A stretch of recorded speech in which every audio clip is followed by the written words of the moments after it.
Ok. Ok, bonjour à tous. Ce matin, je me tiens ici pour faire une petite vidéo, chose que je n'ai pas l'habitude de faire. Normalement, je suis en train de faire de la peinture, mais je prends juste le temps de partager une pensée que j'ai ce matin pour encourager quelqu'un également. Ok, donc mon texte se trouve dans le livre de Révélation, donc l'Apocalypse chapitre 10, verset 10 au verset 11. Voici ce qui est écrit. Parce que tu as gardé la parole de la persévérance en moi, je te garderai aussi à l'heure de la tentation qui va venir sur le monde entier pour éprouver les habitants de la terre. Je viens bientôt, retiens ce que tu as, afin que personne ne prenne ta couronne. Parce que tu as gardé la parole de la persévérance en moi, je te garderai aussi à l'heure de la tentation qui va venir sur le monde entier pour éprouver les habitants de la terre. Alors bien aimé, ce matin, je tiens vraiment à partager cette parole. Nous sommes aujourd'hui à l'heure de la tentation parce qu'il dit, je te garderai à l'heure de la tentation qui va venir sur le monde. Il n'est pas dit à l'heure de ta tentation, il est dit à l'heure de la tentation. Donc c'est une tentation qui est générale, c'est une tentation qui est universelle, c'est une tentation qui est collective. C'est une tentation qui touche un maximum de personnes. Donc ce n'est pas une tentation qui est propre à vous seulement. C'est une tentation qui va au-delà de nous. C'est une tentation qui touche de manière générale plusieurs personnes. Il dit à l'heure de la tentation. Ça veut dire qu'il y a une heure de la tentation. Donc c'est une tentation bien précise. C'est une tentation qui n'arrive pas de manière fortuite. C'est une tentation qui a un but bien précis. C'est une tentation qui vient révéler, qui vient faire produire quelque chose. Dieu dit, à cette heure-là, moi je te garderai à la tentation, à l'heure de cette tentation-là. Donc c'est vraiment important de comprendre ces choses. Une tentation qui va venir dans le monde entier. Et aujourd'hui, déjà, il faut comprendre que la tentation ici, c'est simplement l'épreuve. Il ne s'agit pas de la tentation dont on contente de manière étrange, mais c'est la tentation dans le sens de l'épreuve. Il dit pour éprouver le monde, la tentation qui viendra éprouver le monde. Donc, pour tenter. Donc, ici, il y a une tentation qui va arriver. Et nous connaissons tous un seul tentateur. Et celui-là qui donne l'exercice, qui produit même le test. Donc le testeur est l'ennemi parce qu'on sait qu'il est le tentateur. Donc peu importe ce qui se passe aujourd'hui avec le Covid-19, que nous ne voulions, que vous le vouliez ou pas, s'il y a le diable derrière, c'est normal, c'est lui le testeur, celui qui vient pour tenter. Donc lorsque le test arrive, lorsque la tentation arrive, Dieu dit non, c'est pas grave. Moi, je te garderai à l'heure de la tentation. Parce que celui qui veille sur la tentation, celui qui donne les limites à la tentation, pour ceux qui gardent la parole de la persévérance, la tentation ne pourra pas dépasser un certain niveau.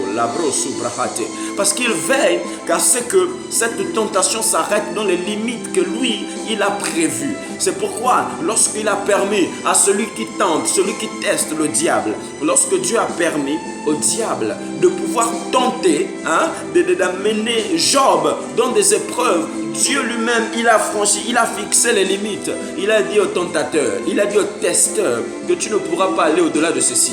Fais ceci, mais ne fais pas cela. Alléluia. Donc c'est Dieu qui veille sur ces choses-là. Mais j'aimerais vous dire une chose. À l'heure de la tentation, ici, Dieu n'a pas dit qu'il gardait tout le monde. Dieu ne garde pas le monde entier. Dieu ne garde pas la créature. Dieu garde ceux-là qui ont gardé la parole de la persévérance. My God. C'est-à-dire les temps dans lesquels nous sommes aujourd'hui avec le Covid-19, par exemple, parce qu'en réalité, c'est le Satan qui est relâché en ce moment. À l'heure de la tentation dans laquelle nous sommes, quelle est la parole de la persévérance que vous avez reçue? Parce que tout dépend de la parole de la persévérance. Celui qui n'a pas la parole de la persévérance, Dieu ne le gardera pas. My God. Dieu ne le gardera pas. La parole de la persévérance. Ça veut dire que dans les temps dans lesquels nous sommes, c'est le temps où chacun s'examine. Il se dit, mais est-ce que j'ai reçu une parole de Dieu? Est-ce que Dieu m'a dit quelque chose? Quelle est la parole de Dieu que vous ruminez? Quelle est la parole de Dieu que vous gardez? Quelle est la parole de Dieu avec laquelle vous dormez et vous vous relevez? Avec laquelle vous dormez et vous vous levez? Aujourd'hui, c'est de ça qu'il s'agit à l'heure de la tentation. Est-ce que Dieu vous a donné une parole? Est-ce que Dieu vous a fait une promesse? Ça veut dire qu'à l'heure de la tentation, qui vient même pour détruire les gens, quand elle arrive vers vous, vous ne priez plus de manière tarabiscotée. Nous ne prions plus de manière superficielle. Nous ne nous ne prions plus de manière vague. Nous prions sur la base de la parole de la persévérance. Nous prions sur la base de la promesse de Dieu. Nous disons, ok, quelle est la promesse que Dieu a faite pour le Gabon? Quelle est la promesse que Dieu a faite pour notre pays? Quelle est la promesse que Dieu m'a faite? C'est-à-dire, lorsqu'on prie à l'heure de la tentation, on rappelle à Dieu sa promesse. On dit, Seigneur, tu as dit ceci pour le Gabon. Seigneur, tu as dit ceci pour mon pays. Seigneur, tu m'as dit ceci à moi. Je ne mourrai pas, je vivrai. Parce que tu as dit cette parole sur moi. Et je n'ai pas encore vu l'accomplissement de cette parole. Seigneur, je ne peux pas mourir.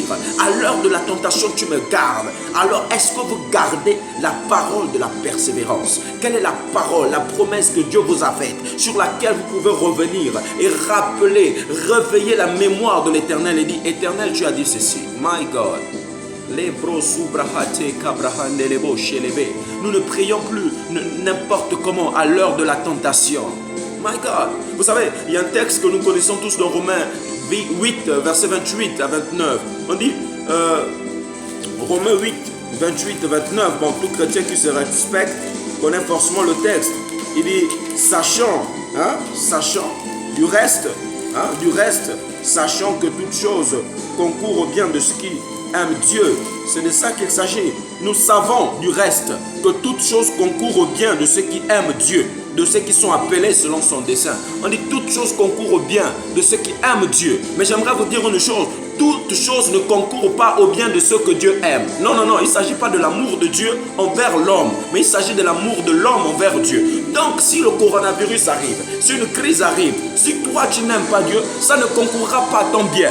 Dieu t'aime, c'est bon, mais ici il s'agit de ceux qui aiment Dieu. Mais c'est est-ce que toi tu aimes Dieu? Si toi tu aimes Dieu, alors toute chose va concourir à ton bien. Si ce n'est que l'amour de Dieu, Dieu il aime le monde. Dieu il aime sa créature. Dieu a tant aimé le monde qu'il a donné son fils. Donc il a déjà manifesté, prouvé son amour. Mais à l'heure de la tentation, lorsque des situations difficiles arrivent, il ne s'agit plus de l'amour de Dieu en réalité. Il s'agit de l'amour de l'homme envers Dieu. Et c'est lorsque l'homme manifeste son amour envers Dieu, à partir de ce moment, Dieu change le mal en bien. Donc la question c'est, est-ce que toi, est-ce que moi, est-ce que nous aimons Dieu? Parce que toute chose concourt au bien de ceux qui aiment Dieu, non pas de ceux que Dieu aime. My God. Les cabras subrahate. Les cabras soto. Et il dit ceux qui m'aiment, celui qui m'aime, il garde mes commandements. C'est-à-dire celui qui aime Dieu, garde la parole de la persévérance. Parce qu'à cause de la parole de la persévérance, on s'est moqué de toi. Tu as dit que Dieu a dit ceci. Tu as prophétisé telle chose. Tu as rappelé aux gens que Dieu a dit ceci, Dieu a dit cela. Voici ce que Dieu m'a dit. Voici ce que Dieu m'a dit. Les gens se sont moqués de toi. Les gens criaient sur toi. Les gens n'ont pas cru en toi. Les gens disent non, ce que tu es en train de dire, c'est pas vrai. Ils se sont moqués de toi. Mais malgré ça, tu as gardé la parole de la persévérance en lui. Malgré les moqueries, malgré tout ce qu'on t'a dit. On se dit non, toi tu rêves, tout ce que tu dis là, mais nous ne voyons pas ces choses-là. Est-ce que ton Dieu réel, ce que tu dis là, ce que tu nous racontes là, nous ne voyons pas l'accomplissement de ces choses-là? Comment tu peux nous dire que Dieu t'a dit, alors que quand nous te regardons, nous ne voyons pas la véracité, nous ne voyons pas la réalité de ces choses-là dans ta vie. Donc Dieu ne peut pas t'avoir dit quelque chose. Donc, mais malgré ce que les gens ont dit, les autres se sont moqués de toi. Mais tu as persévéré, tu as gardé la parole de la persévérance. Dieu dit, parce que tu as fait cela, lui aussi, il te gardera à l'heure de la tentation qui va venir sur le monde. Et cette heure est arrivée aujourd'hui sur le monde. Et je suis en train de te dire, toi qui gardes la parole de la persévérance, malgré les moqueries des gens, malgré tout ce qu'on t'a dit, Dieu dit, il te gardera. Crois-moi, tu ne mourras pas, tu vivras. Coronavirus ne t'atteindra pas, rien ne t'atteindra. Parce que tu gardes la parole de la persévérance. Mais si tu n'as aucune parole, je te garantis également que tu ne seras pas gardé. La grâce de Dieu pourra agir. Oh, gloire à Dieu, tu pourras être préservé. Mais pour ceux-là qui gardent la parole de la persévérance, il y a une immunité autour d'eux. Ils sont immunisés. Il y a réellement une protection. Il y a une promesse de Dieu envers ces personnes-là. Dieu dit qu'il les gardera. Il les gardera de la même manière qu'ils ont gardé la parole de la persévérance. Malgré les moqueries, malgré tout ce qu'on a dit, ils ont gardé la parole de la persévérance. Est-ce que toi, tu as gardé la parole de la persévérance? C'est la question que tu dois te poser. Est-ce que j'ai une parole de Dieu en moi? Est-ce que Dieu m'a dit quelque chose? Dieu m'a dit, je ferai ceci, je ferai cela. Seigneur, je n'ai pas encore vu cela s'accomplir dans ma vie. Seigneur, je n'ai pas encore réalisé cela. Seigneur, je ne mourrai pas, je vivrai. Je ne peux pas mourir. Tu n'es pas un homme pour mentir. Seigneur, c'est que tu as dit, oh Père, ça doit s'accomplir. Je veux voir ça. Seigneur, tu n'as pas dit que mes enfants vivront cela. Tu n'as pas dit mes enfants verront ça. Tu m'as dit, moi, je verrai cela. Père, je ne peux pas partir. Je vivrai. Je dois voir ce que tu m'as dit. Seigneur, tu m'as dit ceci. C'est l'heure où, lorsque nous prions, nous rappelons à Dieu la parole, ce qu'il nous a dit comme parole, par rapport à nous, par rapport à notre famille, par rapport à notre nation. Oh mon bien-aimé, quelle est la parole que tu as? Est-ce que tu as une parole? Est-ce que Dieu t'a dit quelque chose? Est-ce que Dieu t'a fait une promesse? S'est-elle réalisée? Est-ce que tu as vu l'accomplissement de cette parole? Si la réponse est non, alors rappelle à l'Éternel. Oh, dis Seigneur, la parole, tu as dit ceci. Je ne peux pas partir. Alors, rien que sur cette base, Dieu y dit, à l'heure de la tentation, il te gardera. Oh oui, il te gardera. Il te gardera. Et donc, peu importe, même si ça viendra pour te détruire, toute chose concourt au bien de ceux qui aiment Dieu. Donc, en gardant la parole de la persévérance, c'est la preuve que toi, tu prends Dieu, que tu l'aimes. Parce que l'amour de Dieu consiste à garder également ses commandements. Donc, toi, si tu n'aimes pas Dieu, toute chose ne concourra pas à ton bien. Parce que toute chose concourt au bien de ceux qui aiment Dieu. Donc, le temps de l'épreuve, c'est l'occasion pour nous de dire à Dieu que nous l'aimons. C'est l'occasion pour nous de montrer notre amour à Dieu. Alors, lorsque les temps difficiles arrivent, ce n'est pas dans le meilleur qu'on montre à Dieu qu'on l'aime, mais c'est dans le pire que notre amour est révélé. Notre amour envers Dieu est révélé. Alléluia. Et c'est de ça qu'il s'agit. Oh, mon Dieu est un bon Dieu. Alors, ce matin, aimes-tu Dieu?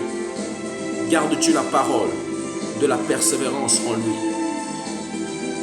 Alors là, si tu l'as fait, et si c'est ce que tu fais, je te garantis que Dieu, il te gardera à cette heure de la tentation. Tu n'as rien à craindre parce qu'il est ton bouclier, il est ta forteresse. Il est celui-là qui te garde au creux de ses mains. Alors vraiment, je prie que le Seigneur nous donne de persévérer au nom de Jésus. Amen.